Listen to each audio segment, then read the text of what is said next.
Bonjour à tous, bienvenue sur The Glove Driver. Et aujourd'hui, vidéo un peu spéciale parce qu'on a organisé avec quelques amis une petite journée balade déconfinement. On est proche de Nantes, il fait super beau.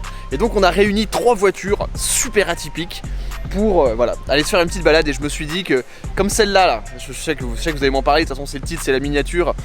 Comme celle-là, ça fait longtemps que je sais que mon pote là et qu'il la sort pas souvent, j'avais vraiment envie de vous la présenter. Donc je vais vous présenter les voitures, mais avant ça, pensez à vous abonner à la chaîne YouTube, à mettre un petit pouce bleu et à me suivre sur Instagram @erwan_tgd. Aujourd'hui, on va parler de la Nissan Skyline R34 GTT. Alors, on va avant tout faire un petit tour des présentations. Donc on a le Z3M coupé que vous connaissez. Caractéristiques techniques, donc c'est un 6 cylindres en ligne 3,2 litres atmosphérique qui d'origine développe 321 chevaux et 350 Nm de couple. Donc voiture allemande de 1998. On a une Nissan Skyline R34 GTT de 1998 aussi. C'est quand même extraordinaire de voir la différence entre deux constructeurs. C'est-à-dire qu'à l'autre bout du monde, en même temps, voilà, les deux produisaient ces voitures-là. Donc c'est une voiture qui est équipée d'un moteur 6 cylindres en ligne avec un énorme turbo, 280 chevaux.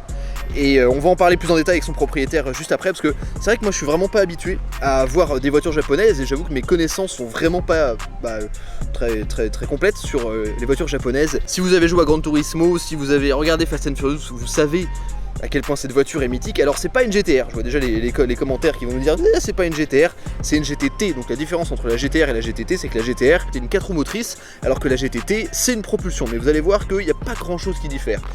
Et ici, au niveau de la classe anglaise, on a une superbe Aston Martin V8 Vantage 4,7 litres avec la boîte Sport Shift.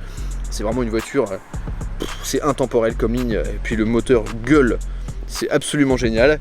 Donc voilà, on a 3 voitures super différentes, je trouve ça hyper sympa, une balade complètement pittoresque, mais on va parler un petit peu de cette R34. Alors je suis avec Louis, le proprio, que vous connaissez pas, mais pourtant, la toute première de chez première vidéo qui a atterri sur YouTube avec ma tête dessus, c'était avec toi.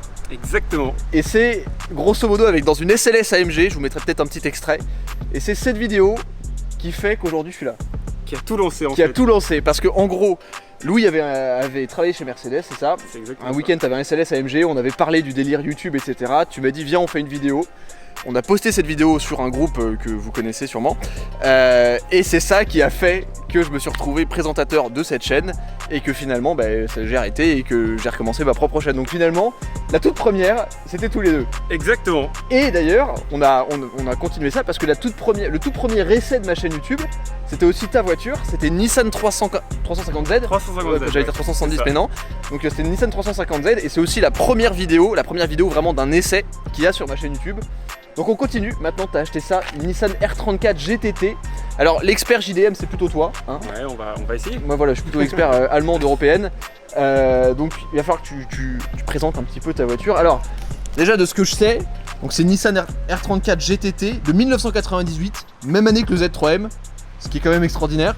Même moteur on va dire, même architecture moteur. Quasiment parce que donc là c'est un RB25, c'est ça? RB25 DET Neo, tout à fait. C'est ça, ok. Donc un 6 cylindres en ligne, 2,5 litres avec un gros turbo. Single turbo. C'est ça, donc 280 chevaux, c'est ça? 280 chevaux et 362 Nm de couple. C'est quoi la différence avec la GTR? Même s'il y a eu plein de versions de la R34 GTR. Deux grosses différences sur la R34 GTT et la R34 GTR. Ouais. Premièrement, la R34 GTT est une propulsion, quand la R34 GTR est une 4 roues motrices, ouais. typée propulsion. La deuxième grosse différence, c'est comme l'a dit Erwan, le moteur, un RB25 DET Neo, donc c'est le grand frère du RB26 DET T qui alimente la GTR, et on est sur un réalisage en fait sur le RB26, donc là on a 280 chevaux, la GTR sort 330 chevaux en réalité. On en parlera dans la voiture, mais ce qui est assez particulier c'est que même la GTR sortait de 280 chevaux, parce qu'en fait c'était une loi au Japon qui permettait pas aux voitures pendant ces années-là de faire plus de 280 chevaux. Exactement, le Gentleman Agreement,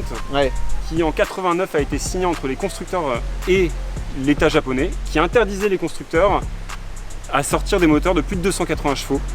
Donc en réalité, les constructeurs bridaient leurs moteurs. Mais avec quelques petits trucs, on pouvait partir sur plus. Exactement, c'est de là que sont nées les légendes de la Supra et de la R34, avec des puissances qui peuvent être beaucoup plus importantes sur les moteurs d'origine. Des moteurs super solides. En termes esthétiques, parce que c'est quand même une bagnole qui est super impressionnante. Quand on la voit sur la route, la face avant complètement carrée, c'est assez cool. Là, il me semble que tu as mis un pare-choc de R34 GTR, c'est ça? Exactement, oui. C'est un facelift de 34 GTR. Celui de la GTT est beaucoup plus civilisé, dirons-nous. Et c'est vrai que ça lui, comme tu dis, ça lui ajoute une vraie présence sur la route. C'est du JDM, hein, donc il y a beaucoup de tuning. C'est le cas de le dire. Donc t'as mis ici des petites ouvertures sur le capot. Avec les entrées d'air. Donc oui, avant que les commentaires t'assassinent, tu as percé le capot, tu as scié le capot. Mais bon, c'est sympa. Le capot, ouais. Petit badge Nismo ici, petit badge GTT, très sympa. Alors c'est une vraie Nismo, ça c'est quelque chose qu'il faut dire. Il y Ouais. a deux types de GTT, il y a les GTT classiques qui sont sortis en R34 Skyline, Ouais. et il y a les Nismo qui ont été amenés avec un kit aérospec. Alors on peut le voir là sur celle-là, à ce niveau-là, les bas de caisse sont différents en fait. On voit des entrées Ok. factices. Et ça c'est d'origine ça. Oui, exactement, Ok. c'est des origines Nismo en fait, et c'est pour ça qu'on voit que c'est à ça qu'on voit que c'est une Nismo en fait, tout simplement. Ok, d'accord. Donc elle n'est pas rebadgée Nismo, c'est pas des jantes d'origine, c'est des Rota Grid. Qui lui vont super bien. Ça me rappelle un peu d'ailleurs les jantes de la Nissan GTR R35 en track pack. C'est le même genre de design, enfin c'est un design qu'on Exactement. trouve vachement sur les Complètement. JDM. Ils conservent le look, ouais. Ouais, donc et puis avec les bas de caisse noirs là, ça rabaisse vachement. Bon et maintenant on va parler de la pièce tuning qui est à l'arrière là. Voilà, un aileron En gros, carbone. énorme. Mais en même temps ça lui va bien parce que la voiture elle est tellement exubérante, elle est tellement imposante sur la route que ça passe quoi. La première Alors- fois que je l'ai vue j'ai un peu crié. Mais Tout à fait, t'as complètement crié même parce qu'à l'époque elle avait pas encore ces bas de caisse qui font vraiment que l'aileron est, on va dire, en symbiose avec le reste de la voiture. ouais, c'est vrai que la première fois que je l'ai vue, t'avais juste mis l'aileron, mais t'avais pas encore mis les bas de caisse là, du coup elle paraissait hyper agressive d'en haut mais pas d'en bas quoi, donc Exactement. c'était un peu bizarre. Exactement. Maintenant on va voir laquelle fait le plus de bruit et je suis sûr de perdre. Comment ?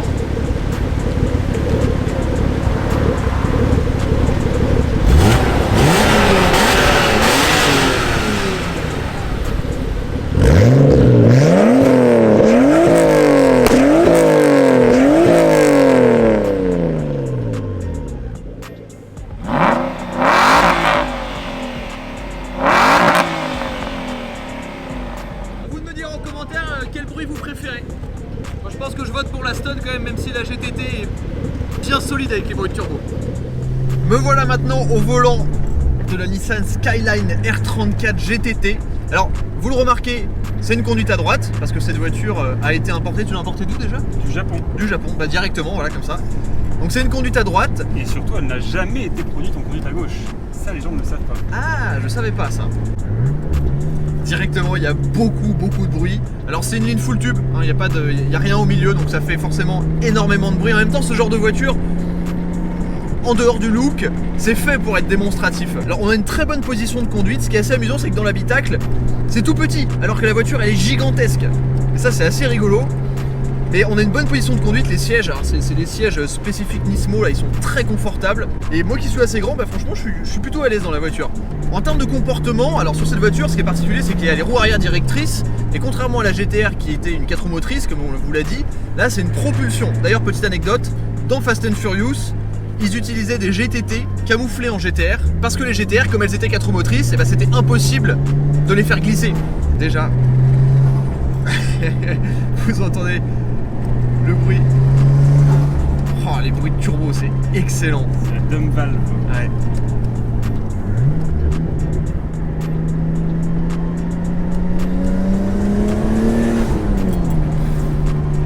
Alors la particularité avec cette voiture, c'est que le pare-choc s'étend tellement loin devant les roues que les dodanes, faut faire super attention. Mais là par exemple 3000 tours.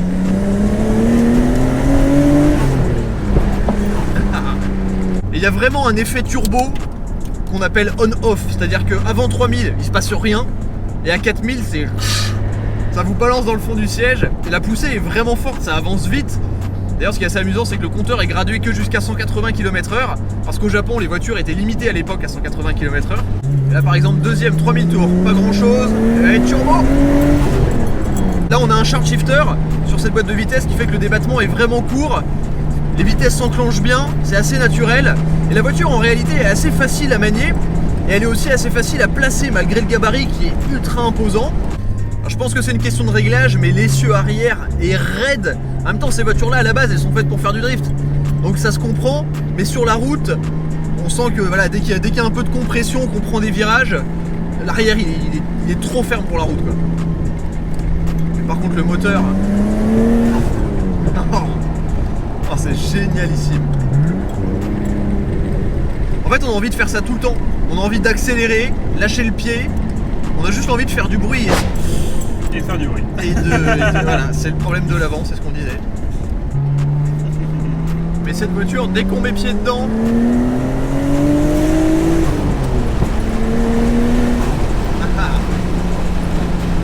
et elle reste très stable, elle bouge pas tant que ça sur la route. En fait, j'ai un souvenir de la Supra MK4 que j'avais essayé, qui avait, alors ça marchait de dingue, ça faisait 400 chevaux, c'était pareil, c'était le même genre de moteur, c'était un truc biturbo qui cassait tout, même si là c'est qu'un single turbo. Tout était flou dans la voiture, les suspensions étaient floues, la direction on sentait rien. Alors que là,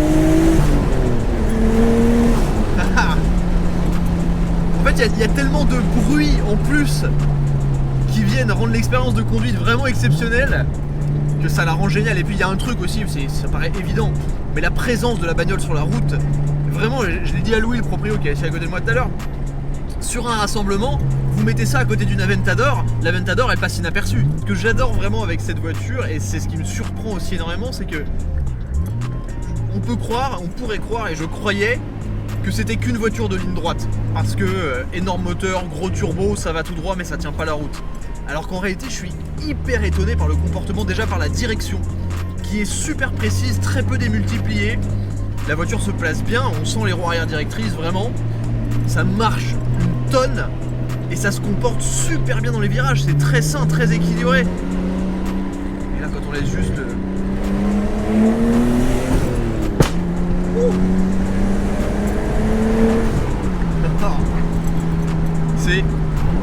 C'est trop jouissif en fait. On a envie de conduire comme ça à l'infini. Bon en plus là les conditions sont exceptionnelles.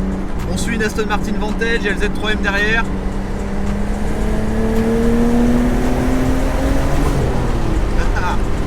C'est trop bien. Alors, vraiment l'expérience de conduite de cette voiture, c'est aussi exceptionnel que l'extérieur. C'est hors du commun, ça ressemble à rien d'autre.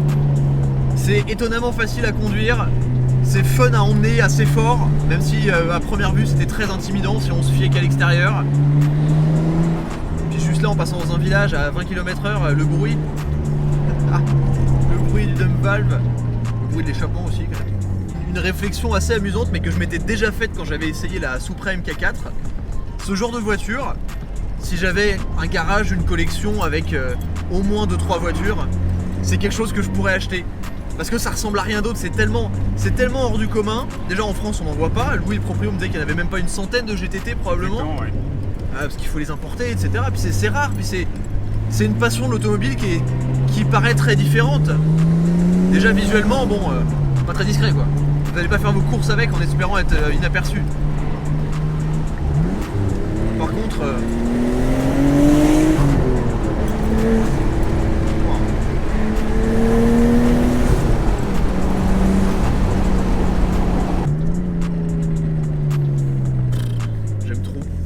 trop bien.